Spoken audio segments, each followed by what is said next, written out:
कि चिराग जा रहे हैं, नीतीश आ रहे हैं, कि कोई भी राह चलता कह दे रहा है कि इसका खून मेरे खून में अंतर है। ये चिराग पासवान ने बहुत स्मार्टली कहा कि मैं उनके साथ तो नहीं जा रहा हूँ, लेकिन यहाँ तो हम में जाएंगे। चिराग इस बार जो बोल रहे हैं वो करने जा रहे हैं। दोनों एक ही हैं तो कैसे एक दूसरे से अलग हो सकते हैं? असंभव सा लगता है। वो डरते हैं कि अगर नीतीश या कोई भी आगे चला जाता है तो फिर वो राष्ट्रीय राजनीति में इतना बड़ा कद उसका हो जाएगा कि फिर उसे वापस नीचे ला पाना संभव नहीं होगा।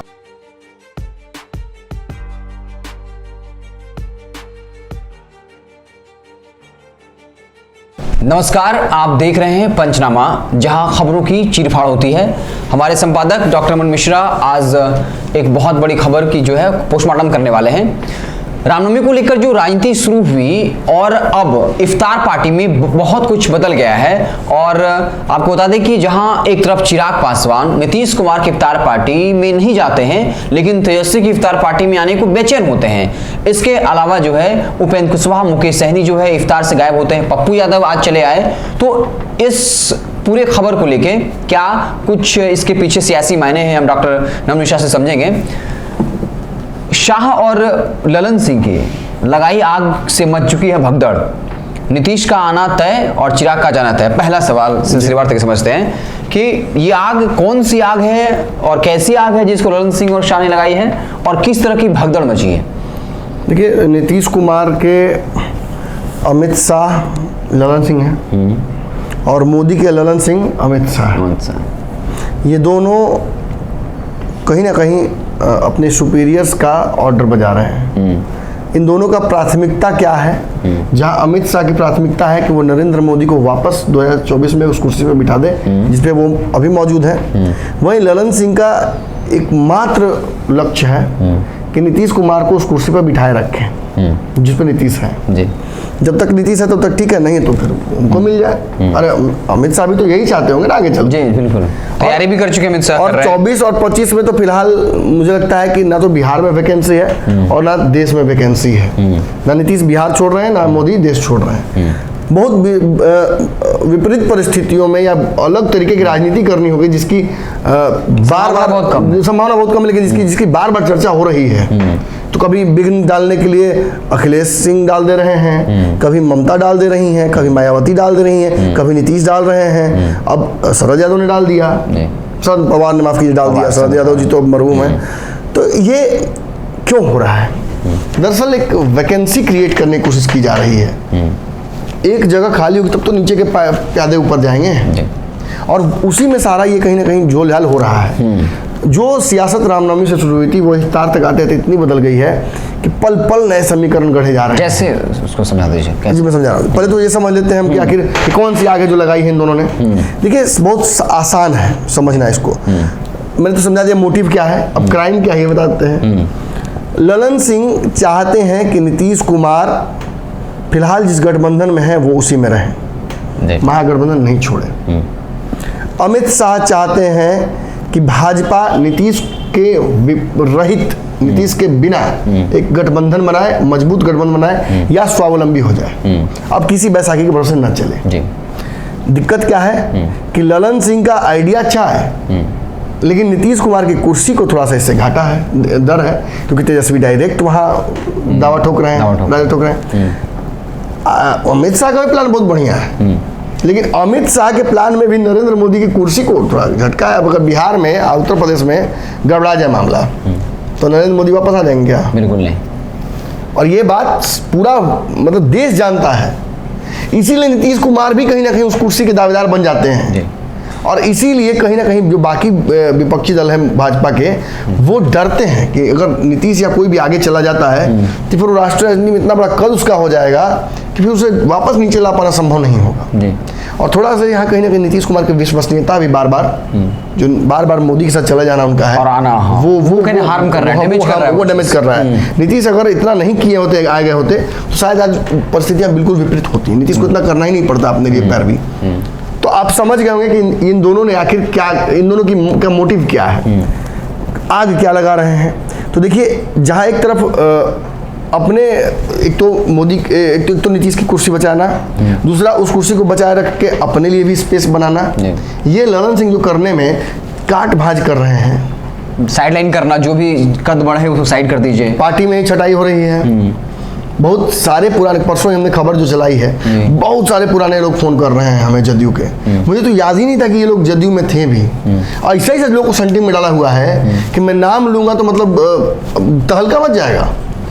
खबर ये आ रही है कि ये जो हटाए गए लोग हैं पार्टी संगठन से, ये जा रहे हैं नीतीश कुमार से मिलने। समय मिल जा रहा है, मुलाकात भी कर रहे हैं। नीतीश कुमार गांधी जी को फोन लगाते हैं कि गांधी जी इनका नाम कैसे छूट गया, तो सर स्पेलिंग मिस्टेक हो गया होगा या टाइपिंग में। इतनी हल्की बातें कही जाती हैं कि मिसप्रिंट हो गया है। अरे नमन का सुमन हो सकता है, नमन का हिमांशु नहीं ना हो जाएगा जी। और ये हो रहा है, और इसे जब नीतीश कुमार दबाव डाल के बोलते हैं कि करेक्ट किया जाए, तो आप विश्वास नहीं कीजिएगा कि नीतीश कुमार के भूल जाने का इंतजार किया जाता है। अच्छा, कि नीतीश भूल जाए 10 दिन में, फिर उस आदमी को दोबारा तो फिर नीतीश कुमार के सामने जाने की हिम्मत नहीं होगी। एक यही पैरवी लेकर दोबारा जाइएगा। सही बात। अगर कोई इतना टाइम मिल जाए वही काफी। एक बार कोई इतना हितधर्मी है अभी, जैसा कि वो है सर्टेन, क्या बोले जाए, नाम नहीं लेंगे हम। अच्छा, नाम नहीं, देखिए मैं नहीं चाहता हूँ कि युवा राजनीति, क्योंकि इनकी राजनीति समाप्त हो, क्योंकि यहाँ नाम देने का मतलब है कि उनकी राजनीति वहाँ खत्म हो जाएगी। और ये होनहार लोग हैं, तो इधर नाम लेंगे उनका, इधर वो पैरवी करने के 2 बार बेचारे चले गए, 2 बार चले गए उठीट करके, नहीं हम जा रहे हैं। और वो गए हैं, और दोनों बार उनको नीतीश जी कहें कि बिल्कुल आपका होगा जी। फोन लगाया गया, एकदम हो रहा है सर, अगले बार में उनका हो जाएगा। कमेटी बनी, फिर नाम गायब। कई शिक्षाविदों को ठंडा कर दिया गया। मैं तो बताइए आपको, परिमल जी का नाम ले लीजिए, बिहार में कायस्थ समाज के एक बड़े चेहरे हैं राजीव रंजन, उनका नाम लीजिए। रिप्लेसमेंट्स भी नहीं तैयार किए गए हैं। जो लोग चले गए आरसीपी सिंह के साथ, कन्हैया सिंह चले गए और लोग चले गए, ठीक है, उनका भी रिप्लेसमेंट नहीं तैयार किया गया। एक क्रॉस क्वेश्चन होगा जी, इसके पीछे वजह क्या है, क्यों ऐसे लोगों को सेटिंग किया जा रहा है जब जो अच्छे बोलने अरे मतलब काबिल आदमी को पीछे करके नाकाबिल आदमी आगे आएगा ना जी। अच्छा, अगर मेरे में टैलेंट नहीं हो ऊपर बढ़ने का, तो आपका टैलेंट हो तो आपको नीचे कर देंगे तो अच्छा रहेगा जी। नरेंद्र मोदी ने क्या किया राहुल गांधी के साथ, उनकी क्षमताओं को राहुल गांधी के, मैं स्पष्ट बोल दूं, भाजपाइयों को लहरेगा बहुत खतरनाक, लहरना भी चाहिए। आपने जो बोया है वही काट रहे हैं आज नरेंद्र मोदी को चाहो और अच्छा काम करने पर भी आलोचना झेलना पड़ता है। इसका सबसे बड़ा कारण है कि आपने एक बढ़िया नेता का कैरेक्टर असैसिनेशन कर दिया। आप अगर उतना लड़ने में ताकत इन्वेस्ट करते कांग्रेस से, और कांग्रेस की कमियों को निकालने में ताकत लगाते, तो शायद आप अच्छा कर सकते थे। आपने कुछ नहीं किया। कांग्रेस के कार्यक्रमों को सिर्फ नाम बदल के नेहरू गलत है, गांधी गलत है। अरे आपके लोग कैसे गलत नहीं है भाई? सावरकर कैसे गलत नहीं है? गोडसे कैसे आपके नेता हो सकते हैं? जिसने गांधी को मार दिया वो कैसे भगवान हो सकता है? बिल्कुल। और उनका अगर उस आदमी का कोई पैरोकार बने तो उसमें एने से क्या, उसमें कुछ भी लगाइए आप। अंतर्राष्ट्रीय कानून की धाराओं पे बात हो, मानवाधिकार के आधार पर, जिसने जाकर मैंने श्वेतों को राहत दिलाई विदेश में, जो आकर आज आपको मतलब एक बैरिस्टर के तौर पर गांधी जी आए, और क्या उन्होंने क्या मुझे कहने की जरूरत पड़ेगी क्या? बिल्कुल नहीं कि महात्मा गांधी ने उतना अपने जीवन और कर्मों से नहीं कह दिया कि मुझे पैरवी करने पड़े महापंचनामा में। छोड़िए इस बात को, हम आगे बढ़ते हैं। ये बहुत नफरती बातें हैं और इनमें पढ़ने का कोई मतलब बनता नहीं। हम मुद्दे पे आ जाए। आपने बहुत बड़ा सवाल पूछा, उस सवाल का जवाब तो आपको मैंने दे दिया। मैं उसके दूसरे पहलू की तरफ बढ़ता हूँ, अमित शाह की तरफ। ये तो समझ में आ गया कि अच्छे लोगों को सेंटिंग करके अपना कद बढ़ाना चाहते हैं राष्ट्रीय अध्यक्ष जी जदयू के। वहीं कहीं ना कहीं सेम काम हो रहा है अमित शाह जी के दरबार में। आरके सिंह छोड़कर वो हटाया जाएगा, खबर कहां से? दावेदारी प्रस्तुत क्यों हो रही है? बिहार में कई लोगों के नाम थे प्रदेश अध्यक्ष के, काट कर एक ओबीसी को क्यों दिया गया? सम्राट चौधरी को, एक प्रखर हिंदूवादी चेहरे को क्यों दिया गया? दरअसल अमित शाह भी एक नया पैटर्न पे काम करना शुरू कर चुके हैं, और वो पैटर्न सब लोग बर्दाश्त नहीं कर रहा है। पुराने लोग बहुत नाराज हैं, आरके सिंह भी बहुत नाराज हैं, चेहरे पे दिख रहा है। इस नए एक्सपेरिमेंट से आरके सिंह भी नाराज है। वो भी असहजता उनकी बढ़ी हुई है। उनको पता है कि कहीं ना कहीं वहां भी ठेला जा रहा है नए नए चेहरों को। और यही नहीं, पुराने कई लोग बेचैन हैं। नित्यानंद राय की हालत खराब है, और भी संजय सवाल जी को छोड़ा गया तो सीधे चले गए वैष्णो देवी दर्शन करने। ये क्या हो रहा है? दरअसल ये एक नई राजनीति की तरफ बढ़ चुकी है जदयू, हम आपकी भाजपा, और उसमें ओबीसी समाज को आगे करके उनमें हिंदुवादी सेंटिमेंट जगाकर संपूर्ण वोट को बिहार में हिंदू में कन्वर्ट करने की कोशिश की जा रही है। जो 15 में नहीं हुआ उसको 17 में, हम आपकी 123 में 24 में करने की तैयारी चल रही है। और इस पर इसके 2 हो सकते हैं परिणाम, एक 25-15 वाला एक हो सकता है 2019 वाला, दोनों परिणाम हो सकते हैं। तो भाजपा भी कैलकुलेटिव रिस्क ले रही है, नुकसान वहां भी है। आग तो वहां भी लगा रहे हैं अमित शाह संगठन में, आग तो यहाँ भी लगा रहे हैं ललन सिंह संगठन में। इसका प्रतिफल क्या होगा? देखिए, केवल संगठन पर असर नहीं पड़ रहा है, उस गठबंधन पर भी असर पड़ रहा है। जब आवश्यकता पड़ी, आइए चिराग जी, आपका स्वागत है, हमें इस सीट पर मदद कीजिए, आप तो बहुत बड़े नेता हैं, हमारे साथ चिराग पासवान है। आज जब चिराग पासवान साथ थे हैं और रहेंगे, बयान दिया जा रहा था उस वक्त। आज जब चिराग पासवान को आवश्यकता पड़ रही है, अकेले हो गए हैं, तो कोई पूछे नहीं वाला नहीं है। अरे कोई हालो चाल तो पूछो। रामविलास पासवान का पुत्र, इतने बड़े नेता का माने वंशज, बिहार में आज ऐसी स्थिति हो गई कि कोई भी राह चलता कह दे रहा है कि इसका खून मेरे खून में अंतर है, जिसकी वजह से जो है बीजेपी सबसे बड़ी पार्टी ताकतवर बनी। मैं निश्चित तौर पे एक बात बता दूं यहाँ पे, ये बयान जो पशुपति पारस ने दिया है, निश्चित तौर पर एकदम निंदनीय बयान है। ये आग लगाने वाला बयान है। आज अगर लोजपा के लोग आंदोलित होकर पशुपति पारस पर ढेला फेंक दें, कोई उनका विरोध कर दे, दलितों के खिलाफ सेंटिमेंट जाता है, आपने कैसे कह दिया आपके उनके खून में? क्या आप मानते नहीं हैं कि दोनों का कि रामविलास पासवान के आप भाई हैं और वो पुत्र हैं? आपने पहले उनकी मां पर कहीं ना कहीं हमला कर दिया है, जिसकी वजह से आज तक आपका रिश्ता सुधर नहीं पाया है। आपके एक तरफ कहते हैं कि इनको आने से मुझे कोई तकलीफ नहीं है, और दूसरी तरफ आप जैसे ही चिराग पासवान इंडिया की तरफ बढ़ते हैं, आपकी बेचैनी शुरू हो जाती है। 24 घंटा आपके प्रवक्ताओं का क्या काम है? चिराग पासवान के खिलाफ बोलना। और जब आपसे चिराग पासवान के बारे में पूछा जाता है तो आप बोलते थे मेरा भतीजा नहीं है, तो वो कौन सा आपकी गोदी में बैठ के कहना चाचा खिलाइए? चिराग पासवान इतने बड़े हो गए हैं कि आपका ख्याल रख सकें। आपके बुढ़ापा में आप अकेले बचे हुए गार्जियन उनके हैं। मैं किसी के बड़े की बड़ाई नहीं कर रहा हूँ, मैं स्पष्ट बोल दूं कि चिराग पासवान को भाजपा बहुत भाव नहीं दे रही है, लेकिन इसका मतलब ये नहीं कि चिराग पासवान का प्रभाव समाप्त हो गया बिहार में। जिस व्यक्ति ने मेहनत करके अपने दम पे प्रभाव बनाया है, इस बिहार में एक तरफ बह रही विचारधारा के उल्टे बिहार अगर जिसने अपना स्थान बनाया है, वो व्यक्ति गलत नहीं हो सकता है, उसके तरीके गलत हो सकते हैं, उसको जरा चुने गए लोग काम गलत कर सकते हैं, लेकिन चिराग पासवान की सोच पर कभी भी सवाल नहीं खड़ा किया जा सकता है। वो बिहारी पक्ष के लिए एनडीए गठबंधन जो छोड़ा, नीतीश कुमार को लेकर भी लगातार जो लड़ाई लड़ रहे हैं, बिहार में जो कुछ हो रहा है उसके लिए वो काफी सेंसिटिव दिख रहे हैं। इफ्तार में, हाँ, इफ्तार वाली राजनीति पे थोड़ा सा जरूर फोकस हम लोग करना चाहिए, यही असली हमारा मुद्दा है। मैं थोड़ा फिर विषयहीन हो रहा था। इफ्तार वाले मुद्दे पर एक बार फिर से मैं बता दूं आपको कि रामनवमी से जो राजनीति शुरू हुई, इफ्तार में आके निश्चित तौर पर बदली है, और जो आग उधर से लगा है उधर से उसके चलते दोनों गठबंधन खोल रहे हैं।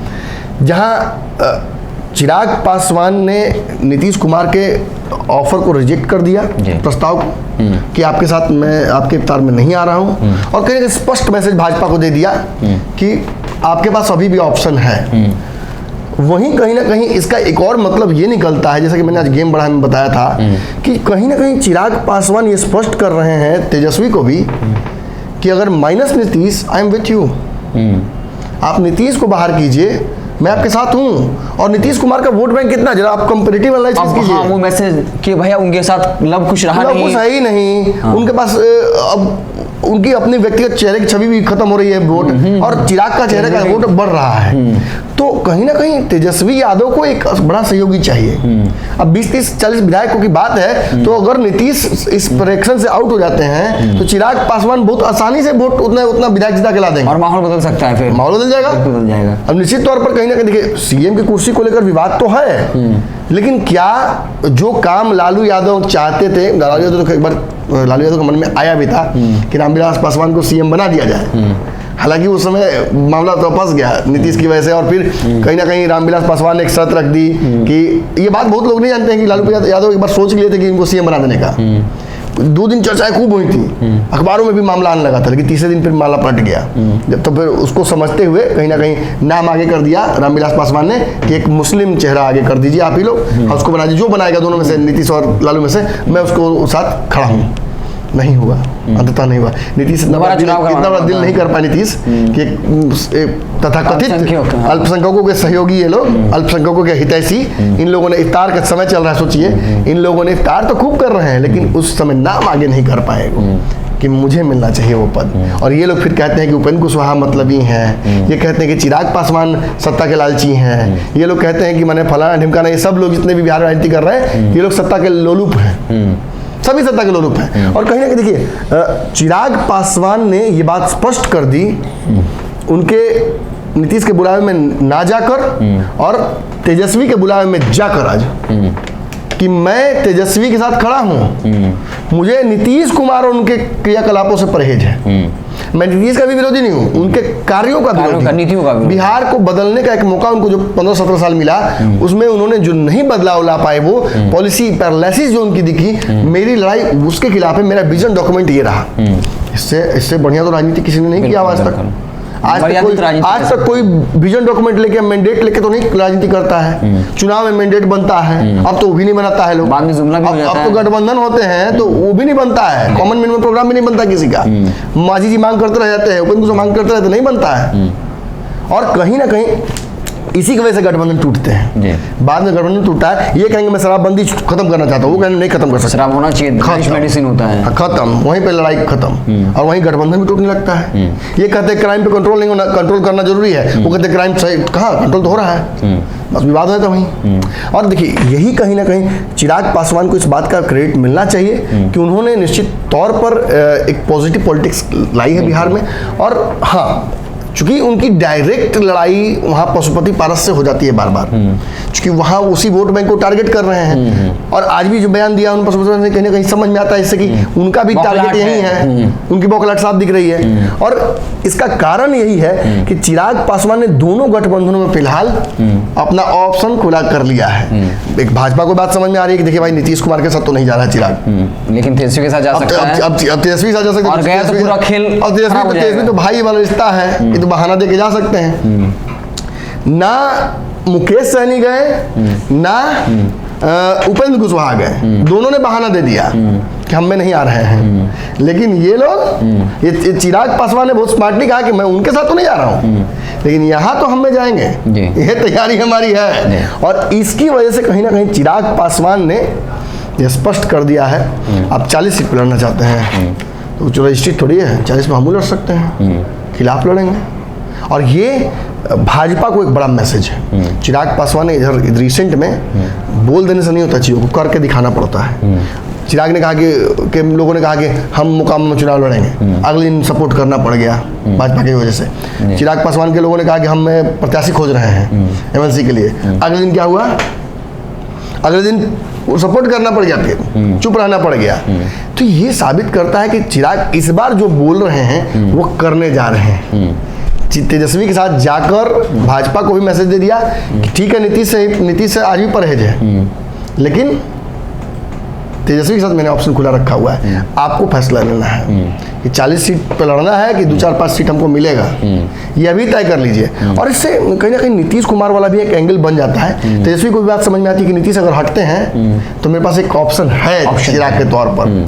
और ये कहीं ना कहीं एक बड़ा इसको राजनीतिक आप कैसे समझेंगे, एक बड़ा राजनीतिक अवसर है दोनों गठबंधनों के लिए कि चिराग के साथ साथ वो जो वोट बैंक आएगा वो आपके सपोर्ट में चला जाएगा।